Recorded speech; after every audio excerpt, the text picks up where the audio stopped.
Hello you all, नमस्कार प्यारे विद्यार्थियों। How are you all. चलिए आज हम अपनी क्लास शुरू करते हैं। आप सभी का मेरी क्लास में वेलकम है। और आज की हमारी क्लास है वो रूरल सोशियोलॉजी के एक टॉपिक पर है। और आज का हमारा टॉपिक है लिटिल कम्युनिटी या लघु समुदाय।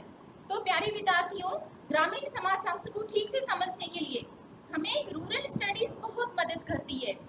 तो लिटिल कम्युनिटी का जो टॉपिक है, जैसे हम हिंदी में लघु समुदाय कहें, ये अमेरिकन एंथ्रोपोलॉजिस्ट रॉबर्ट रेडफील्ड ने अपनी विलेज स्टडीज के आधार पर इसकी अवधारणा को प्रस्तुत किया।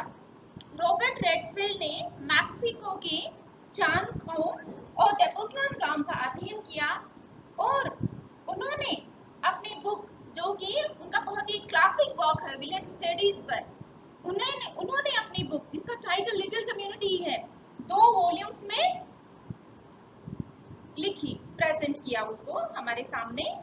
तो उस बुक में उन्होंने, उसकी पुस्तक में उन्होंने लघु समुदाय की अवधारणा प्रस्तुत की है। अब हम देखते हैं कि लघु समुदाय क्या है ना, थिंक अबाउट इट कि लिटिल कम्युनिटी क्या है। इससे पहले मैंने आपको पीजेंट सोसाइटी पढ़ाया था कि पीजेंट समाज क्या होता है और गांव को समझने के लिए कितना वो महत्वपूर्ण है। तो आज आप समझेंगे लिटिल कम्युनिटी को। तो देखिए प्यारे विद्यार्थियों, फील्ड स्टडीज होती है ना, जो एंथ्रोपोलॉजिस्ट फील्ड में जाके करते हैं, वे स्वयं गांव में जाते हैं, गांव का अध्ययन करते हैं। तो वो अध्ययन उनके एम्पिरिकल होते हैं, अनुभवात्मक होते हैं, अनुभव के आधार पर। तो जो रॉबर्ट रेडफील्ड है एंथ्रोपोलॉजिस्ट, उन्होंने इन विलेजेस का, मैक्सिको के इन विलेजेस का स्टडी किया और हमें ये बताया कि लिटिल कम्युनिटी की अवधारणा क्या है और वो गांव को समझने के लिए, गांव जो गांव की प्रकृति है उसे समझने के लिए किस तरह से महत्वपूर्ण है। और लिटिल कम्युनिटी या लघु समुदाय है वो शहरी समाजों से किस प्रकार भिन्न है और वो पीजेंट या कृषक समाज से भी किस प्रकार से वो भिन्न है। तो देखिए प्यारे विद्यार्थियों, सबसे पहले हम इसकी विशेषताओं को पढ़ लेते हैं, कैरेक्टरिस्टिक्स को। इससे आपको जो लघु समुदाय है उसे समझने में बहुत ही आसानी होगी। अच्छा, परिभाषा से आप क्या समझते हैं, सोचा है कभी?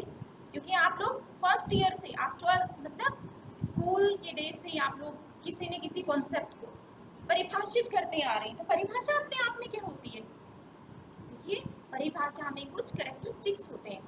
उन कैरेक्टरिस्टिक्स के बेसिस पे, उन विशेषताओं के बेसिस पे आप किसी भी फिनोमिनन को या किसी भी वस्तु को आप कम शब्दों में और प्रभावी रूप से आप बताना चाहते हैं, उसे हम परिभाषा कहते हैं। तो परिभाषा में कुछ कैरेक्टरिस्टिक्स शामिल होते हैं। तो आज हम लिटिल कम्युनिटी के कैरेक्टरिस्टिक्स देखेंगे। इनके आधार पे आप इसे परिभाषित भी कर सकते हैं। तो ये क्या कैरेक्टरिस्टिक्स हैं ये देख लेते हैं। इससे आपको ये जो कॉन्सेप्ट है या अवधारणा है लघु समुदाय की, वो ठीक से समझने में आपको मदद मिलेगी। तो रॉबर्ट रेडफील्ड कहते हैं, मैं बार बार ये नाम ये बोल रही हूँ स्टूडेंट्स, क्योंकि आपकी पता है प्रश्न पत्र होता है ना, उसके राजस्थान यूनिवर्सिटी में या फिर दीनदयाल उपाध्याय यूनिवर्सिटी या कोई भी यूनिवर्सिटी हो, जो क्वेश्चन पेपर होता है ना हमारा, उसके 2 हिस्से होते हैं। एक तो जनरली, इन जनरल, वैसे तो प्रश्नों की प्रकृति कई प्रकार की हो सकती है, लेकिन आपका जो हमारी कॉलेज का एग्जामिनेशन सिस्टम है उसमें आपको ऑब्जेक्टिव क्वेश्चंस पूछे जाते हैं, जिसको आप क्या कहते हैं, वस्तुनिष्ठ प्रकार के प्रश्न। अर्थात ये वाले प्रश्न, इसमें आपको 4 में से एक विकल्प छांटना होता है सही उत्तर का, या फिर लघुत्तरात्मक प्रश्न होते हैं जिनमें आप क्या करते हैं, आपको 20 वर्ड्स में उत्तर देना होता है ना, 20 से 25 शब्दों में लघुत्तरात्मक, हाँ, उत्तर देना होता है। तो इसलिए मैं आपको ना बार बार ये बता रही हूँ कि क्वेश्चन आ सकता है, क्या आ सकता है, लिटिल कम्युनिटी का कॉन्सेप्ट किसने दिया, तो सिंपल है, मैं बार बार बोल रही हूँ तो आपको ये एकदम से रिकॉल हो जाएगा कि हाँ ये हमने क्लास में सुना था। तो इन्होंने लिटिल कम्युनिटी की जो कैरेक्टरिस्टिक्स बताई है ना बच्चों, वो हम देखते हैं। पहले वो कहते हैं कि लिटिल कम्युनिटी या लघु समुदाय वो होमोजेनियस है नेचर में। उसकी प्रकृति किस प्रकार की है? होमोजेनियस को हम हिंदी में कहेंगे समरूप है वो, अर्थात लघु समुदाय में रहने वाले लोगों की जीवन शैली, परंपराएं, उनके धार्मिक विश्वास, उनकी प्रथाएं, उनका खान पान, उनके लोकगीत, वो एक जैसे होते हैं। इसलिए क्या वो होमोजेनियस है, एक जैसे पहनावा है उनका, एक जैसी उनकी भाषा है, एक जैसी उनकी संस्कृति है। तो पहली विशेषता उन्होंने बताया कि लघु समुदाय है वो होमोजेनियस होते हैं नेचर में। वो छोटे छोटे समुदाय हैं और उनकी वहाँ रहने वाले लोगों की जीवन शैली एक जैसी होती है। फिर वो कहते हैं स्मॉलनेस, अर्थात लघु समुदाय होते हैं ना, वो आकार में छोटे होते हैं। वो ऐसे नहीं है कि नगरीय समाजों के जैसे बहुत बड़े हों, शहरों के जैसे बहुत बड़े हों, नहीं, वो आकार में बहुत छोटे होते हैं। और आकार में छोटा होना मतलब इतना महत्वपूर्ण क्यों है, आप खुद सोचिए। कि महत्वपूर्ण इसलिए है क्योंकि जब आकार छोटा है तो इसमें रहने वाले लोग एक दूसरे को अच्छे से जानते हैं। एक परिवार दूसरे परिवार को जानता है। गांव के लोग मतलब समुदाय के लोग आपस में एक दूसरे के यहाँ आते जाते हैं और उनको एक दूसरे को बहुत आसानी से पहचानते हैं। उनके सामाजिक संबंध होते हैं ना, वो बहुत ही अनौपचारिक प्रकार के होते हैं क्योंकि सभी लोगों को जानते हैं। इसलिए स्मॉलनेस एक इम्पॉर्टेंट इसका कैरेक्टरिस्टिक है। जबकि शहरी समाजों में तो हम एक दूसरे को जानते ही नहीं है, नियमित रूप से हम मिलते नहीं है।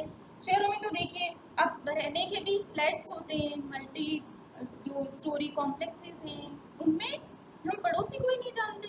पड़ोस में किसी की मृत्यु हो गई तो पता ही नहीं चलता, दूसरे दिन कोई अकेले। फैमिली का स्ट्रक्चर भी अलग है शहरों में, तो न्यूक्लियर फैमिलीज है या फिर एक मतलब सिंगल पेरेंट फैमिलीज भी है, या फिर शहरों में पति हस्बैंड वाइफ दोनों कमा रहे हैं, पति पत्नी, और बच्चे ही नहीं है उनके, डबल इनकम है दोनों की, double income and no kids. इसको एक सोशियोलॉजिस्ट है उन्होंने डिंग्स भी कहा है, डबल इनकम नो किड्स। लेकिन जो ये लिटिल कम्युनिटी है इसमें स्मॉलनेस है, लोगों में बहुत ही अपनेपन की भावना है क्योंकि छोटा समाज है ना। तो ये दूसरा इसका एक विशेषता हुआ। जब जनसंख्या कम है और बहुत ही डेंसली पॉपुलेटेड भी नहीं है। नेक्स्ट उन्होंने बताया कि डिस्टिंक्टिव है, अर्थात जो लिटिल कम्युनिटी है ना वो अपने आप में विशिष्ट है, उसकी अपनी एक अलग पहचान है। इसका तात्पर्य हुआ कि उनकी भाषा, उनकी संस्कृति, उनका पहनावा, ये सब उनको एक अलग पहचान देता है ना। उस समुदाय की अपनी एक पहचान होती है। एक समुदाय को दूसरे समुदाय से पृथक किया जा सकता है। उदाहरण के लिए जैसे देखिए, वैसे तो ये तो एक यूरोपीय मतलब एक अमेरिकन एंथ्रोपोलॉजिस्ट ने अवधारणा दी है और मैक्सिको के गांव का अध्ययन किया है जैसा हमने बात की। लेकिन जब हम भारतीय गांव की बात करें, उदाहरण के लिए ले रही हूँ मैं क्योंकि हम तुलनात्मक अध्ययन भी करते हैं। हम आपको ये एक्सप्लेन क्यों कर रहे हैं, हम एक्सप्लेन ये कर रहे हैं, इसलिए कर रहे हैं कि भारतीय गांव में क्या लघु समुदाय है, आप ये जानने का प्रयास करें।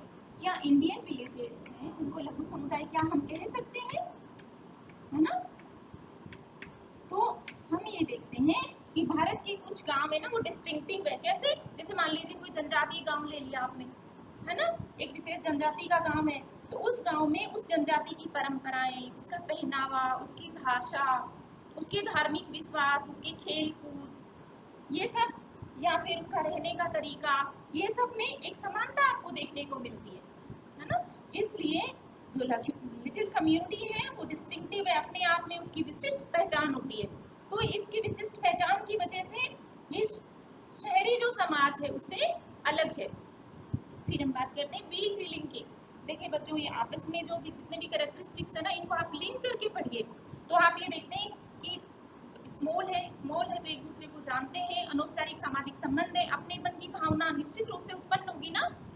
जबकि शहरी समाजों में तो बहुत ही औपचारिक संबंध हो गए, लोग एक दूसरे से बहुत कम मिलते हैं, आपसी अंतःक्रियाएं बहुत कम हो गई है, माता पिता का बच्चों के साथ भी इतना आत्मिक संबंध नहीं रहा है।